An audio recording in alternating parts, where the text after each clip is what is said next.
Sylvia, I need this filing copied and on my desk in 10 minutes. Sylvia, hold my calls. I'm in with a client. Sylvia, did you get the Hendricks trade confirmed? Sylvia, can you find that contract from '94? Nobody at Cleary Gottlieb ever finished the sentence with a question about who she was. They didn't need to. She was the secretary. Third floor, second desk from the elevator. The woman who'd been there so long, some of the newer associates assumed she'd simply always existed in that exact chair, taking dictation, filing contracts, riding the same crowded subway home to Brooklyn every single night while the lawyers she worked for climbed into cars. For 67 years, Sylvia Bloom sat at that desk and watched some of the most powerful attorneys on Wall Street move millions of dollars for their clients without ever once being asked what she thought about any of it.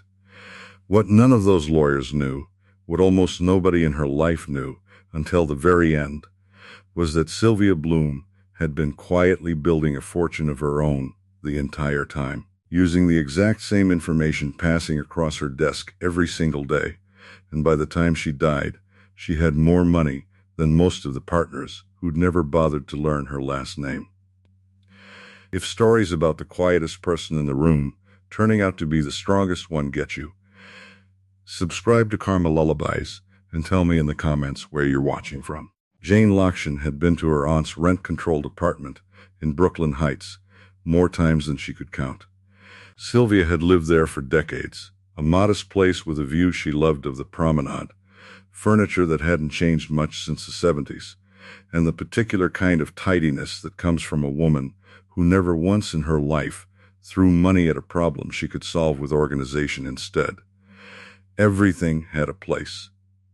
Nothing was ever bought to impress a visitor, because Sylvia rarely had visitors she felt any need to impress. After Sylvia passed away in 2016, at the age of 96, it fell to Jane, her niece and the person she trusted most, to begin the quiet, heavy work that follows any death. Going through the closets, sorting the mail, finding out where everything was, and what, if anything, needed to be done with it. What Jane expected to find was modest, a small pension. Some savings, careful and unremarkable, the kind an elderly secretary who'd worked her whole life might reasonably have set aside. Sylvia had never given anyone reason to expect more than that. She clipped coupons. She rode the subway well into her 90s rather than take a cab, even in bad weather, even after her eyesight had started to fail. She wore practical clothes that had nothing to do with fashion and everything to do with function. If you'd passed her on the sidewalk in Brooklyn Heights, you would have assumed exactly what everyone around her had always assumed: a frugal old woman living carefully on very little. What Jane found instead, tucked among the paperwork, bank statements, and brokerage records that had accumulated over decades, was a fortune so large it didn't make sense at first glance. Multiple accounts, stock positions built up over what turned out to be nearly 7 decades. When the final number was tallied by the people handling the estate, it came to more than $9 million. Jane would later describe the moment plainly. Nobody, not her, not anyone in the family, had any idea. Sylvia Bloom, the quiet aunt who took the subway and clipped coupons, had secretly become one of the wealthiest women in her entire orbit, and she had never once let it show. To understand how a legal secretary built a $9 million fortune, you have to go back to the very beginning of her career, because the story didn't start with a lucky break or a single brilliant investment. It started with a job, and it started early. Sylvia Bloom was born around 1919 in Brooklyn, the daughter of Eastern European immigrants who had come to New York with very little. She grew up during the Great Depression, in a household where money was tight and nothing was wasted, lessons that would shape the rest of her life far more than any business degree ever could have. She attended public schools in the city and, like a lot of working-class kids of her era who wanted more than what circumstance had handed them, she worked during the day and studied at night. eventually earning her degree from Hunter College while holding down a full-time job. The Depression shaped Sylvia the way it shaped an entire generation of working-class New Yorkers, but for her it never fully lifted. She grew up watching her parents count every dollar, watching neighbors lose jobs and apartments, and internalizing a version of financial caution that never really left her. Even decades after she had more money than she could plausibly spend in several lifetimes. It's a pattern that shows up again and again in the small, quiet fortunes that occasionally surface in the news, built almost exclusively by people old enough to remember real scarcity firsthand, people for whom frugality was never a productivity hack or a personality trait. It was simply what survival had taught them, and the lesson never fully wore off, not even when it no longer needed to apply. On February 24th, 1947, Sylvia Bloom walked into the newly formed law firm of Cleary, Gottlieb, Friendly and Cox as its third employee, hired as a secretary to one of the firm's founding partners. The firm itself was brand new that year, a handful of attorneys betting they could build something significant from almost nothing, which meant Sylvia's earliest working years put her shoulder to shoulder with the people actively constructing what would become one of the most prestigious corporate law practices in the country. Wall Street in 1947 was not exactly welcoming to ambitious young women. The path upward for someone like Sylvia wasn't paved with promotions into partnership. It was, for a woman of her generation, largely fixed in place. Secretary, that was the ceiling, and everyone around her treated it as an obvious, permanent fact of how the world worked. Sylvia Bloom accepted the job title. She never accepted the ceiling. She would go on to work at that same firm, full-time, for 67 years, watching Cleary Gottlieb grow from a small startup practice into one of the most powerful law firms on Wall Street, representing enormous corporate clients, structuring deals worth staggering sums of money. Attorneys came and went. Partners rose, retired, and were replaced by the next generation of ambitious young lawyers who barely glanced twice at the woman who'd been quietly running the administrative machinery of the office since before most of them were born. Sylvia stayed. Decade after decade, she stayed, watching, listening, and taking notes that went far beyond what any of them ever asked her to write down. Here is the part of Sylvia Bloom's story that turns her from a sympathetic footnote into something closer to a masterclass in quiet, patient strategy. As a legal secretary at a firm that structured major financial transactions, Sylvia was often the person who physically executed the trades her attorney bosses directed on behalf of themselves or their clients. When one of the lawyers she worked for decided to buy a particular stock, it frequently fell to Sylvia to place that order. She had a front row seat every single day to some of the sharpest financial minds in the city making calculated bets with real information and real analysis behind them. So she started doing the same thing, quietly, in parallel, in smaller amounts that never drew attention. When her boss bought a stock, Sylvia would place a modest order for herself, writing the same research, the same timing, the same institutional insight that had gone into the original decision, just scaled down to what a secretary's salary could actually support. She did this again and again, trade after trade, year after year, decade after decade, reinvesting and compounding with the same disciplined patience she brought to everything else in her life. Nobody at the firm knew she was doing it. It wasn't a scandal. It wasn't insider information in any way that broke rules meant for her position. It was simply a woman with an extraordinary vantage point who decided to use it fully instead of just typing it up and filing it away. She lived the entire time like she had nothing extra at all. Her apartment stayed modest. Her wardrobe stayed practical. She kept working, commuting by subway, well past the age when most people her income level might have retired, in part because she genuinely valued the structure and purpose of the job, and in part because drawing attention to sudden wealth was never something Sylvia Bloom seemed to want, then or ever. Co-workers, who'd sat near her for years, had no idea. Friends who'd known her for decades had no idea. She simply never told them, and she never gave them a single reason to ask. Karma Lullabies exists because stories like this one deserve to be told properly. If you want more of them, subscribe now and drop a comment on which detail about Sylvia surprised you the most. There is something almost hard to comprehend about the sheer span of Sylvia Bloom's career. 67 years is longer than most people's entire adult lives. She started at Cleary Gottlieb in 1947, when the firm had exactly 3 employees, and she was still there, still full-time, still riding the subway to the same neighborhood of Manhattan, deep into her 90s. She witnessed the entire post-war expansion of American corporate law. She watched Wall Street transform from typewriters and paper stock certificates into the earliest era of digital trading. Through every single shift in that landscape, her role, on paper, never changed. Secretary, the word never expanded to capture what she was actually building underneath it.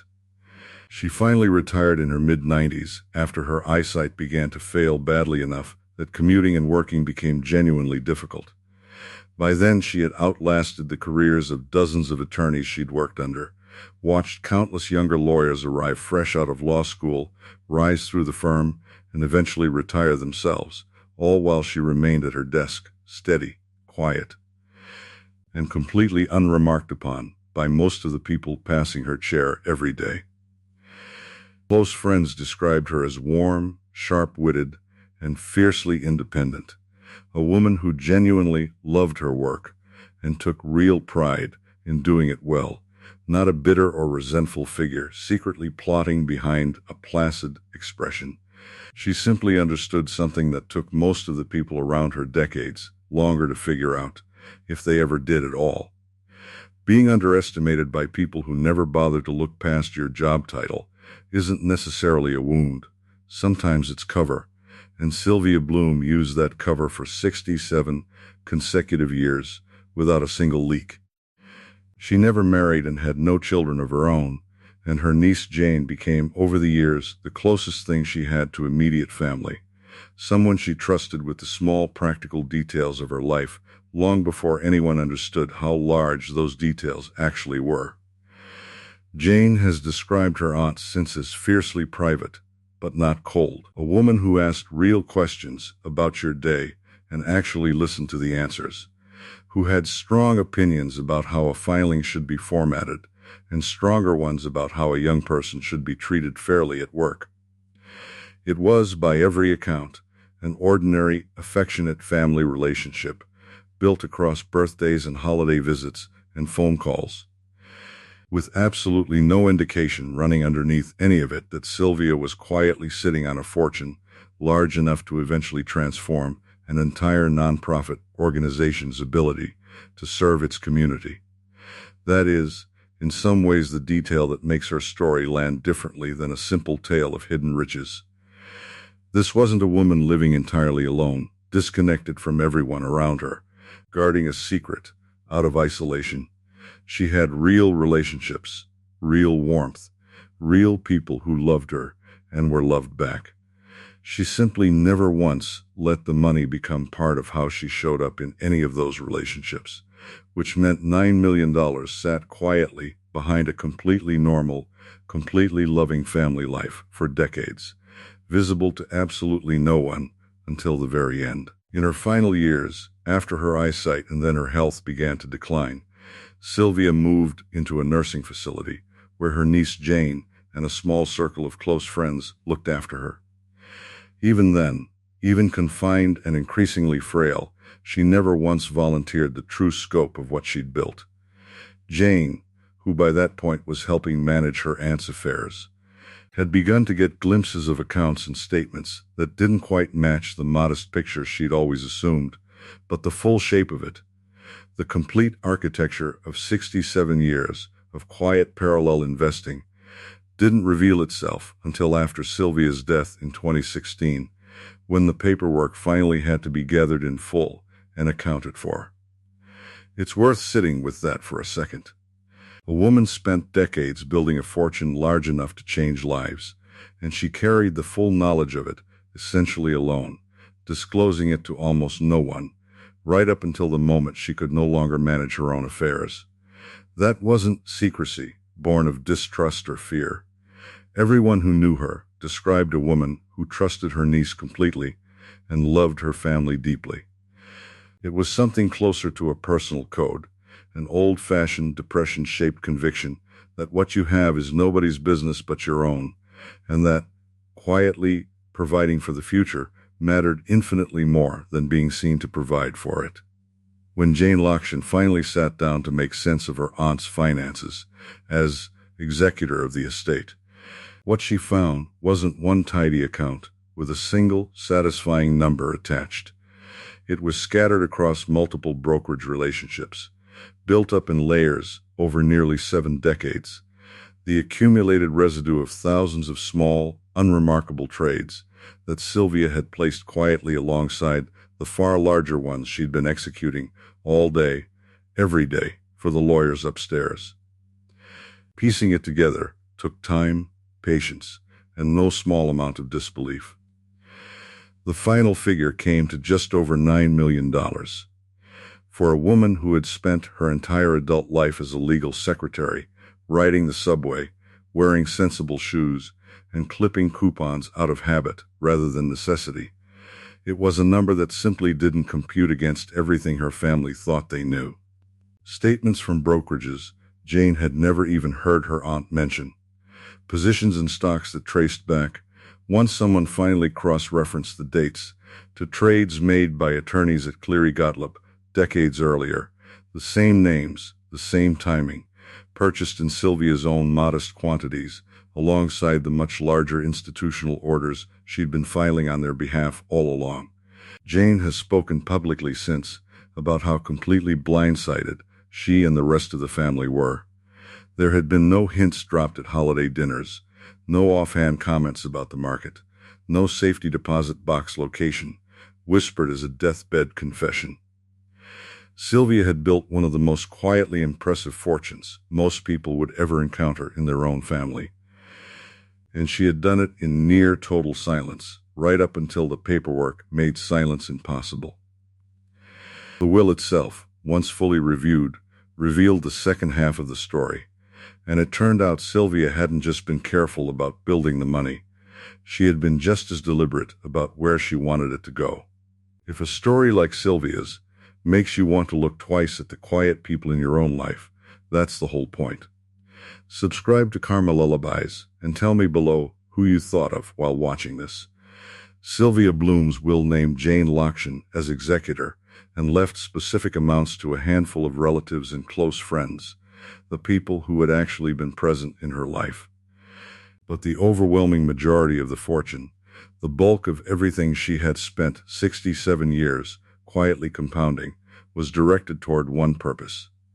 Scholarships, specifically, funding to help underprivileged students get the kind of education Sylvia herself had fought hard to obtain decades earlier, working days and attending Hunter College at night, because nobody was simply going to hand it to her. Jane Lockshin was given discretion to choose exactly where that mission would land, and in 2018, she announced a gift of just over $6 million to the Henry Street Settlement, a long-standing organization on the Lower East Side of Manhattan dedicated to supporting underserved families and students in the city. It was, for an organization used to operating on tight budgets and modest donations, a transformational sum of money, arriving from a source almost nobody involved had ever heard of before the news broke. Sylvia Bloom, a name that had meant nothing to most of New York, had just become one of the largest individual donors many of these programs would ever encounter, funding scholarships for students who in many ways reminded her of exactly who she had once been. A determined young person from very little, trying to study her way into something bigger. There was no plaque unveiled while she was alive, no building named in her honor that she ever got to walk past. Sylvia Bloom built this entire legacy in a version of the future she would never personally witness, and she seemed, by every account left behind, completely at peace with that arrangement. The point was never to be thanked. The point was for the money to actually do something. When the story broke publicly, it moved fast, first through New York papers, and then into national and even international coverage, because there is something almost impossible to resist about the shape of it. A legal secretary, 67 years at the same firm, $9 million nobody saw coming, reporters who covered Wall Street for a living, people who spent their careers writing about hedge funds and IPOs and eight-figure bonuses, found themselves writing instead about a woman who never held a finance title in her life and had quietly outmaneuvered plenty of people who did. Financial writers pointed to the same fundamental lesson that Sylvia's story shared with a handful of other famous quiet fortune cases across the decades. Time in the market, patient compounding, and a genuine refusal to spend money just because you technically could will outperform almost any flashy strategy given enough years to work. Sylvia had 67 of them, longer than most careers, longer than most marriages, longer than the working life of nearly everyone who would eventually read about her. Her story quickly got compared to another case that had made headlines 2 decades earlier, that of Ann Scheiber, a New York ears auditor who retired in 1944 after never once being promoted in her entire career, largely because of the discrimination women and Jewish employees regularly faced in that era. Scheiber took a modest nest egg, turned it into a fortune worth $22 million through the same patient, dividend-focused approach, and lived out her final decades in a small rent-controlled apartment on Manhattan's West Side, telling almost no one what she was building. When she died in 1995 at the age of 101, the entire sum went to Yeshiva University to fund scholarships for women. The parallels to Sylvia's story are almost eerie. 2 women, a generation apart, both underestimated by the institutions they worked inside, both choosing patient compounding over visible spending, both directing the bulk of what they built toward the education of people who reminded them of themselves. It isn't a coincidence that both stories follow the same shape. It's what happens when brilliant financial instincts get denied every conventional outlet, and the person holding them decides to build the outlet herself, quietly, over a lifetime, with nobody's permission required. At Cleary Gottlieb itself, the reaction was reportedly somewhere between awe and quiet embarrassment. Attorneys who had walked past her desk for years, who had handed her filings without a second thought about the woman filing them, were now reading in the news that she had died worth more than plenty of the partners she'd worked beneath. Nobody had been cruel to Sylvia Bloom in any dramatic sense. There was no single villain, no one moment of public humiliation. The failure, if you can call it that, was smaller and far more common than that.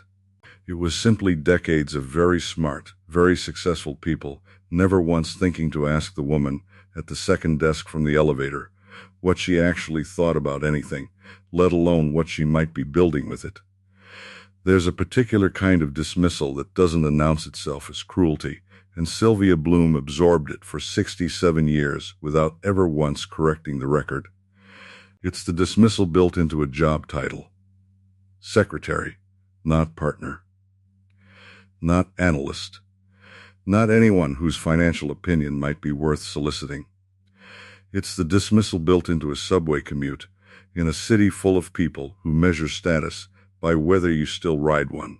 It's the dismissal built into sensible shoes and a coupon folder and a coat that's clearly been worn more than one winter too many. None of it was ever the whole truth, and none of it ever will be, for anyone. Sylvia Bloom rode that subway home every single night to an apartment she could have upgraded 100 times over, and she chose, deliberately, not to, because the version of comfort she actually valued had nothing to do with square footage. It had to do with knowing, quietly and completely on her own terms, exactly what she was capable of building and exactly who she intended it to eventually help. Jane Lockshin has said publicly that she still thinks about her aunt's discipline constantly. The sheer, unglamorous consistency of it, decade stacked on decade, with almost nobody watching and nobody clapping. That is, in the end, the hardest and most honest part of Sylvia Bloom's story to actually absorb. Not the $9 million, the 67 years it took to build it, one quiet, unremarkable trade at a time, from a desk 2 seats down from the elevator, where nobody ever thought to ask her name properly until it was already too late to say it to her face. If Sylvia Bloom's story taught you anything about the value of patience, tell me about it in the comments. And if you're not already subscribed to Karma Lullabies, this is exactly the kind of story we tell every single week. Somewhere in that Brooklyn Heights apartment, long before Jane Lockshin ever opened the closet that started unraveling the full truth, Sylvia Bloom must have known, at some point, exactly what she had built. The math would have made itself obvious to her before it ever did to anyone else. And still, she kept riding the subway. Still, she kept clipping the coupons. Still, she let an entire firm full of some of the sharpest financial minds in New York walk past her desk for decades, asking her to hold their calls and copy their filings, never once suspecting that the woman doing it had already, quietly out-earned plenty of them. She wasn't hiding out of fear. She was living, fully and deliberately, inside a version of herself she had chosen a long time ago, one where the money was real, but the performance of having it was optional, and she had decided, apparently without a moment's regret, to skip the performance entirely. What was left behind wasn't just $9 million. It was proof, delivered decades later to a niece going through a shoebox of statements, that an entire life can be built in absolute quiet and still end up loud enough to change hundreds of futures it will never personally witness. Somewhere right now, a student at a scholarship program funded through the Henry Street Settlement is doing homework, or studying for an exam, or filling out a college application, with no idea that the reason the opportunity exists at all is a woman who spent 67 years riding the subway to a desk 2 seats from the elevator, answering to a first name, and quietly building something nobody thought to ask about until it was already too big to ignore. Sylvia Bloom never needed anyone to know. She only needed it to be true, and it was.